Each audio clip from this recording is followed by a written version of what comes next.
Surat 1150. Nama surah ini iaitulah surah Az-Zariyat. Apa makna Az-Zariyat? Yakni angin yang menerbangkan dan menaburkan. Itu makna angin yang menerbangkan, menaburkan segala benda. Kerana pada awal surah ini Allah Ta'ala bersumpah dengan angin dan jenis-jenis makhluknya yang lain, awan, bahtera yang berlari di lautan ataupun bulan bintang, dan malaikat. Bahawa segala yang dijanjikan mengenai hari akhirat tetap benar, dan bahawa balasan amal tetap akan berlaku. Itu nama dia surah ini Az-Zariyat, kerana dimulai pembukaan surah ini dengan sumpah waz-zariyati zarwa. Dan untuk rekod para pelajar, anna hadhil kalimah zariyat ini lam taqa bihadhihi sighati fi ghairiha min suwaril Quran. Tak ada kalimah zariyat lain daripada tempat ini saja. Alhamdulillah, itu dia panggil ilmu nama dia. Kemudian bayanul makki wal madani, surah ini diturunkan di Makkah. Diturunkan di mana? Di Makkah. Naqal al-ijma'u ala dhalika ghairu wahidin minal mufassirin. Nah, ramai ulama tafsir menyatakan demikian. Menyatakan demikian. Bilangan ayat mengandungi 60 ayat. Ayat dia ada berapa? Ada 60 ayat. 60 ayat. Pendek. Surah Mufassal ni ayat dia pendek-pendek, surah pun tak panjang. Pergi kepada muqaddimah dalam Muharrar secara bernombor. Apa dia nombor dia? Yang pertama, maqasidus surah. Maqasidus surah, objektif surah ini.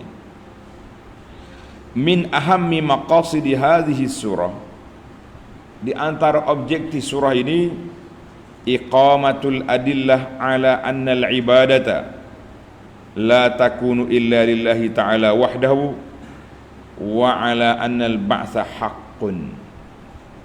Menegakkan dalil bahawa ibadat itu tidak boleh dilakukan kecuali kepada Allah yang Esa, dan bangkit semula selepas kematian daripada kubur itu adalah benar. Maka dalam ayat 60 ayat ini Allah SWT sebut kepada kita beberapa isu yang dalam kitab ini menyenaraikan 7 perkara utama. Yang pertama, uftutihat, dimulai surah ini dengan sumpah. Allah Ta'ala bersumpah dengan beberapa makhluknya bahawa bangkit semula dan membalas segala perbuatan amalan atas dunia ini adalah benar.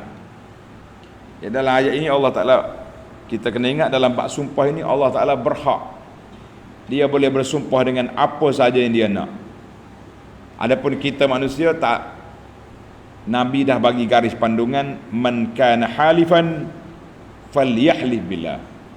Siapa dia bersumpah, dia kena bersumpah dengan nama Allah. Isu yang kedua,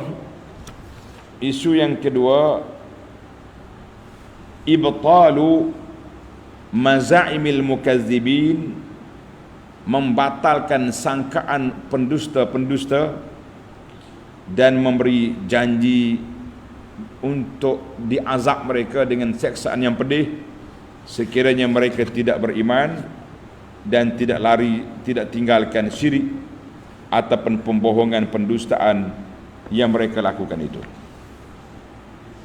Yang ketiga, bayanu ma a'addahu Allah, menyatakan apa yang disediakan oleh Allah Azza wa Jalla kepada hamba-hambanya yang bertakwa. Yang keempat, zikru tarafim min qasasil anbiya. Dalam ayat ini disebut sebahagian daripada kisah beberapa orang nabi, iaitu Ibrahim, Lut, Hud, Saleh, Musa, Nuh alaihi wassalatu wassalam. Ada 6 orang nabi disebut dalam surah ini. Perkara yang kelima, zikru ma yadullu ala kamali qudratillah. Allah Ta'ala sebut perkara yang menunjukkan sempurnanya kuasa Allah Azza wa Jalla dan betapa luasnya rahmat Allah. Yang keenam, taqrir annallaha ma khalaqal jinna wal ins, menetapkan suatu keputusan bahawa Allah SWT tidak menciptakan jin dan manusia kecuali sebagai untuk beribadat kepadanya semata-mata. Yang ketujuh, tawa'udul musyrikin, janji seksa, azab kepada orang-orang kafir musyrik, bahawa bi an yanalahum nasibun minal azab, mereka akan ditimpa azab sebagaimana Allah timpakan ke atas pendusta-pendusta pada zaman dahulu, dan menjanjikan kepada kafir dengan apa yang dijanjikan oleh Allah Azza wa Jalla, kalau kamu tidak beriman, kamu akan rasa azab yang telah disediakan oleh Allah Azza wa Jalla kepada kamu. Maka dengan ini para jemaah sekalian, ada 7 isu yang telah disebutkan dalam ayat kita ini yang penting untuk kita belajar. Adapun dari sudut munasabah surah Az-Zariyat dengan surah Qaf, ada 2 yang dibincangkan. Yang pertama, khutimat surah Qaf ditutup dengan menyebut kebangkitan semula, pembalasan pahala dan dosa, syurga dan neraka, sebagaimana dalam ayat zalika hasyrun alaina yasir. Semua pengumpulan balik itu bagi kita mudah. Kemudian dalam surah ini, surah Az-Zariyat, Allah Ta'ala mula dengan bersumpah dengan angin, awan, bahtera, kapal dan pada malaikat, bahawa apa yang dijanjikan itu, janji dalam surah Qaf adalah benar dan pembalasan itu pasti akan berlaku. Munasabah yang kedua, zukira disebut dalam surah Qaf secara umum saja, disebut nama aja, kebinasaan umat-umat yang mendustakan Rasul seperti kaum Nuh, Ad, Samud, Lut, Shu'aib, Tubba. Dan dalam surah ini, surah Az-Zariyat, disebut 6 nama para nabi secara lebih terperinci daripada surah Qaf. Itu dia panggil 2 munasabah yang dapat diambil daripada 2 surah yang berdekatan ini. Baik para pelajar sekalian, kita masuk kepada surah Az-Zariyat.